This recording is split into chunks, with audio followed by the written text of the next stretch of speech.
Okay, today I'm going to talk about sort of an unusual D chord. It's called the D over F sharp.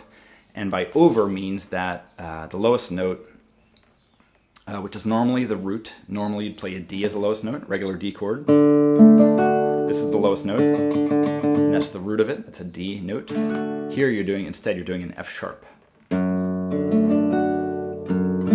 the F sharp is the lowest note. And on its own, it may sound a little funny.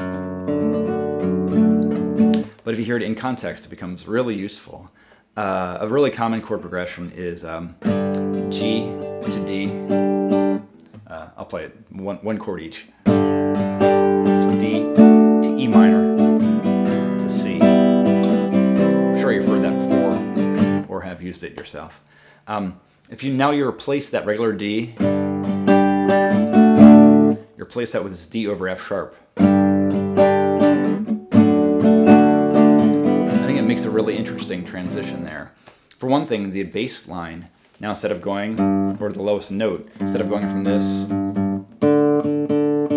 instead of doing that kind of hop, da, da, da, now it goes down and right down the line.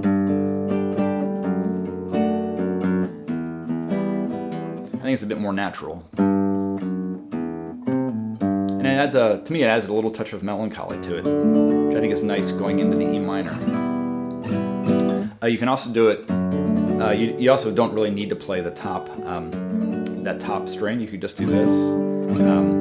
I'm actually muting the high E here. I'm playing a G.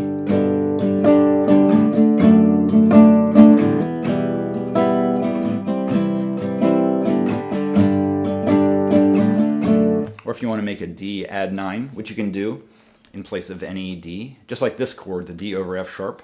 You can do in place of any D major chord. Say I'm playing a G, and I like this shape of the G. And then do the D add 9 over F sharp. Play that once again.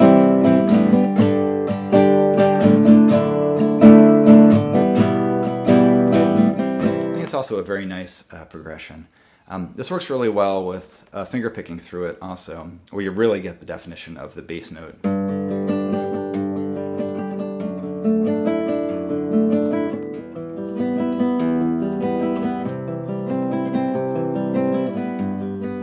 Yeah, I think it's a nice way to use that. So again, you can use this anytime you have a D major chord. You can use this chord instead. And I'll sometimes use my thumb.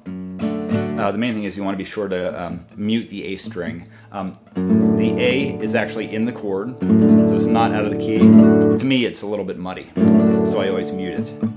If I'm playing with my index finger, I'll just lean it over the A string and mute it like that. Or if I'm using my thumb, I'll just kind of bend over a little bit and mute it a little bit too. Like that.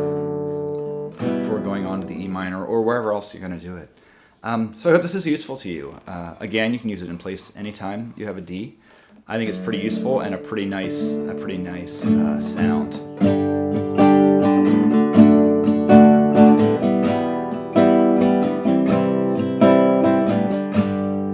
Okay, please let me know if you have any questions or suggestions. I'd love to hear from you. Thanks for watching. Hope it's useful.